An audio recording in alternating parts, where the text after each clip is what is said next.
In this video, I would like to demo how we can use the MXs to build secure tunnels to Azure.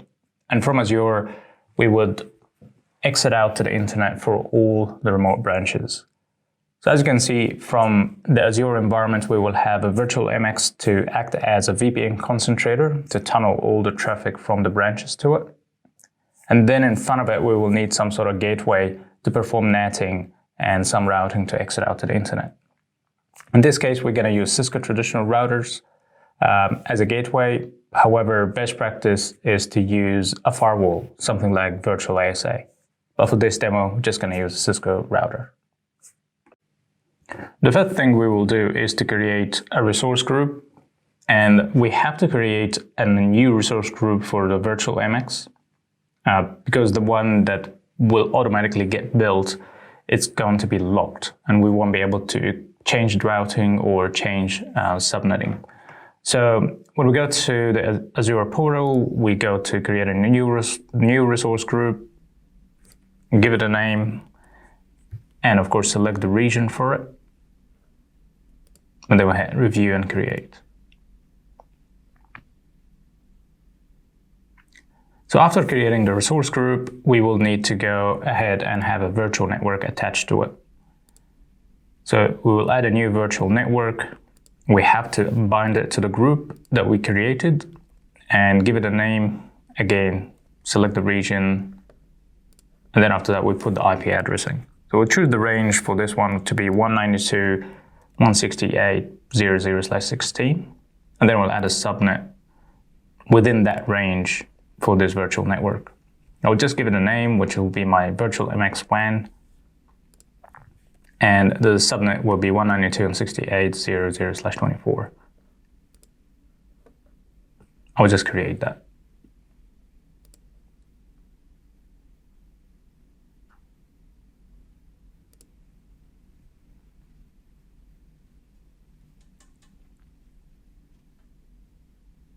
Okay, so after being deployed, now I need to go ahead and build my virtual MX. So I'll go to the marketplace, search for Cisco Meraki. I will see the virtual MX instance there. I'll just create one. In this case, we have to choose the resource group that we just created. And of course, give it a name. Make sure that name is not complex. Otherwise, you get an error. The authentication token is something we get from the Meraki dashboard. So you go to the Meraki dashboard and add a virtual MX in a new network. From there, you'll be able to generate the authentication key. So you scroll down and you see there's an option called Generate Authentication Token. You copy that, and then we add it to Azure. Again, application name, choose something simple. When we go to deployment detail, we need to check the virtual network. All right, so I actually did a mistake and I didn't select the right region. So after selecting the right region, we can choose the virtual network that we created before and we add it to the resource group. This is really important step so we can actually control the routing and not relying on the default one that is locked that created by Meraki. Hitting create, and then we'll wait for the MX to get deployed.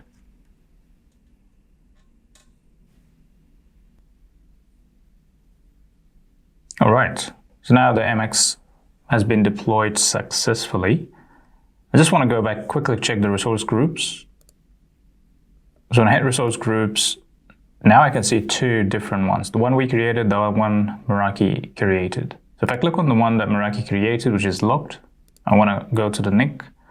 So from there, you see the public IP attached to that NIC interface. I go to Meraki now, just to confirm that the MX is online and has that public IP. All right, so it's online. It gets the 192.168 subnet. Let's refresh to see the public IP. So the public IP ends with 88, which is exactly matching what we have in the resource group. All right, from here, if I actually go and check now Site-to-Site VPN, so I can go to my Azure, enable to have it as a hub, and put my local subnet to be 192.168.0.0/16. And then, of course, I need to go to the branch to enable that from there. So I'll go to the branch.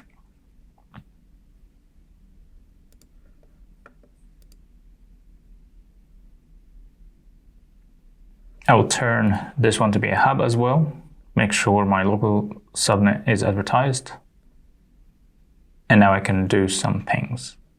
So I'll go to my appliance and I will try to ping the other end, which is 192.168.0.1. Actually, .1 won't be pingable, so let's use .4. Awesome. Started now to ping. That means Site-to-Site VPN works. Next, to build a Cisco router. So I need to go to resource group, add a new one. I'll just name it anything like gateway router.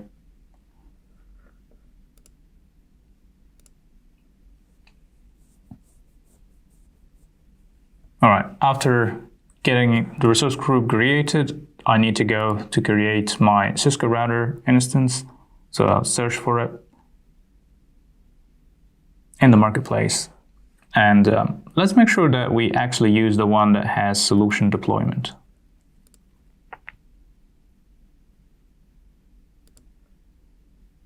All right, we'll attach it to resource group. And then, of course, we'll give it a name as usual.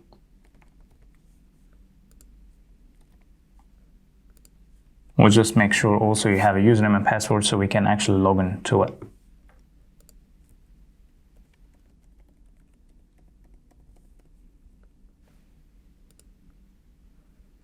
All right, we have two interfaces as you can see, and we have two subnets created. So I'll leave the defaults as is, and we'll hit review and create.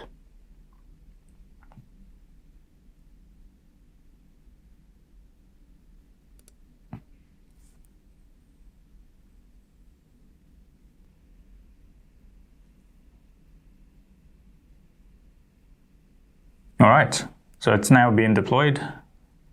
So if I go here now to the resource group, we'll see all the different resources. We have two NIC cards. I have NIC 0 here, which has a public IP, as you can see.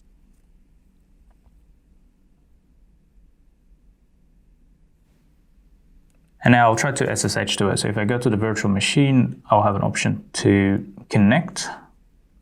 And then I need to use my public key and the domain.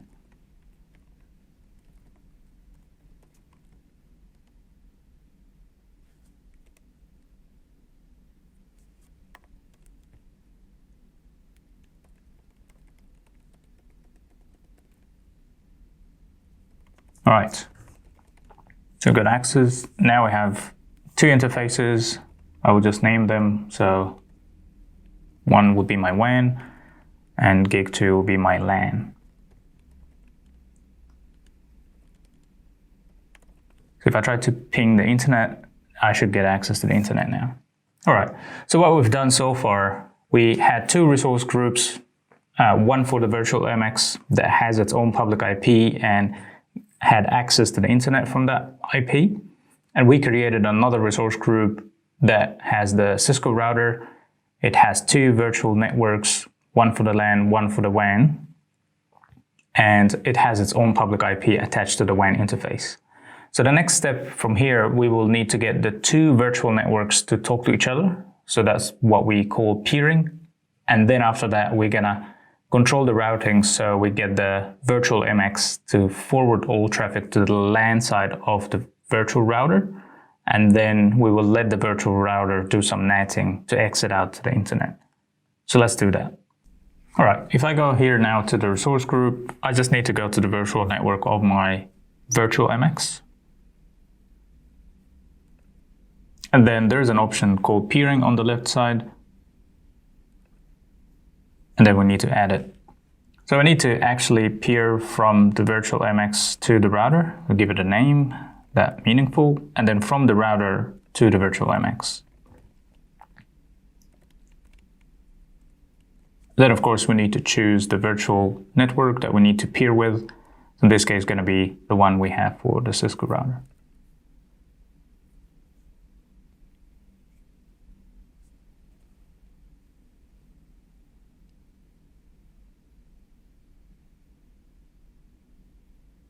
Okay, it's deployed now. So if I go to check if they are peering, yep, looks like they're connected and good to go.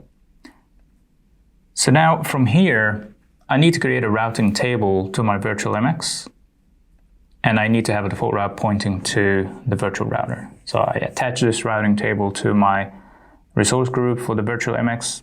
I will choose the region. I will give it any name I like.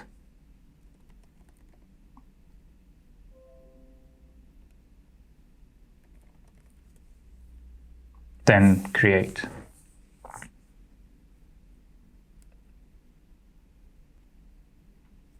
Okay, after being deployed, I go here now, associate a subnet to it.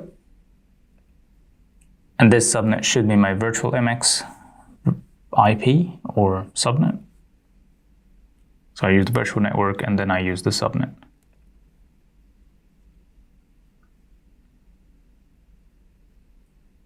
Then I need to add a route after this. So I go here to the route and then I'll point by default to the virtual MX. So I'll name it default. I have 000/0.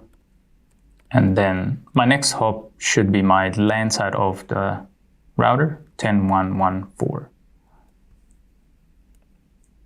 All right, after applying this, I'm not expecting my virtual MX to be online anymore. So if I try to ping again through the tunnel, it should fail. Here we go.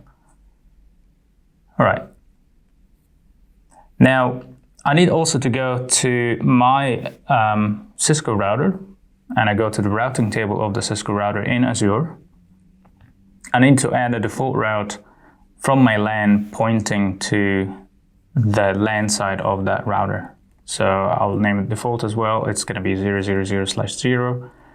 And then my next hop will be my LAN side of the router, 10.1.1.4.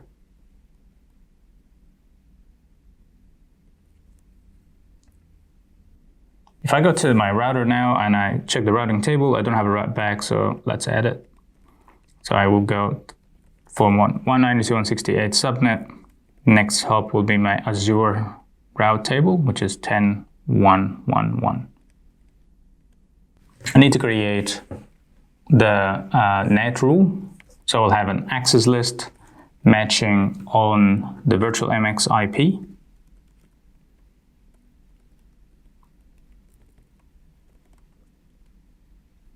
And then I create a rule to match on this list and exit out from gig 1, have it overload.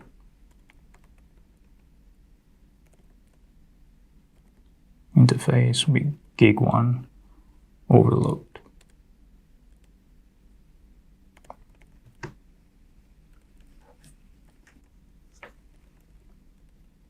Now we need to go to the interface and have it gig 1 to be outside and gig 2 to be inside.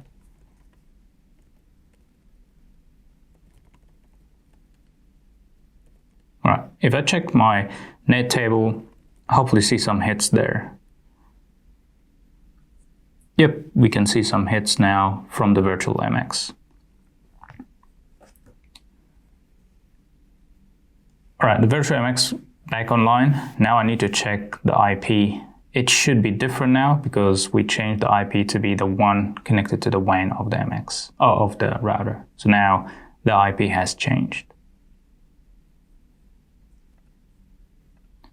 The ping now should go through. Yep. Now I need my branch subnet to talk to the internet from through Azure. So you see here we have 172.16.2. So I'll build a net rule for it, or actually attach it to the access list. So go access list 100 that we created, and we'll attach this new subnet to it.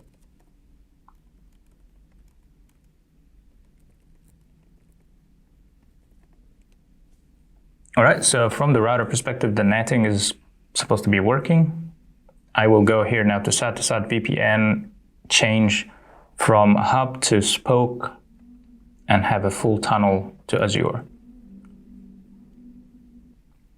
So when I try to ping now from the branch, I'm not expecting the traffic to go through. So if I go here, try to ping 888, it should fail. Yep. The reason being we didn't add any route backs. So what I need to do to go to my router and have a route back configured to 172.16, it will be pointing to the vNet routing table of the LAN, which is 10.1.1.1. So this is Azure routing table. So from here, I need to go to my Azure routing table, but I'll check the net first. So I'll see some hits there, which is, yep, one-way traffic. I need to go now to my Azure routing table, add a route back, which will be 172.16/16, and the next hop will be my virtual MX WAN IP, 192.168.0.4.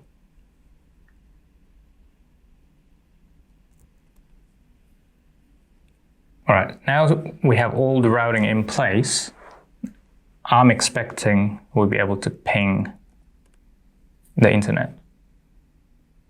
All right, internet is pingable now, and you can see latency is quite high because it's going through Azure in US from Australia.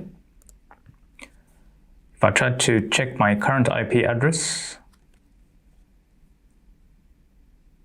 so I'm connected to the Wi-Fi, so let me connect the Ethernet and disable Wi-Fi. Okay, now my public IP address is matching what's in Azure. So just to summarize what we've done in this video, we've created a resource group and had the virtual MX attached to it. And the reason we've done that is to be able to build a routing table and virtual networks that we can interact with, because the one that get built for you automatically when you deploy the virtual MX from Meraki, it's locked and you won't be able to control the virtual networks as well as the routing table. And then after that, we built the Cisco router and we had our virtual networks of the LAN and the WAN. We paired the virtual network of the router with the virtual network of the virtual MX. And then we attach a routing table to the virtual MX resource group. This routing table was forwarding all the traffic to the LAN side of the router. And then inside the router, we had to do the netting and we had the route back to the branch. So it's really important to know the next hops. And from those next hops, you need to touch that routing table and make sure you do have route directing the traffic to the right next hop. Hope that been useful and you learned something new. Thanks for watching.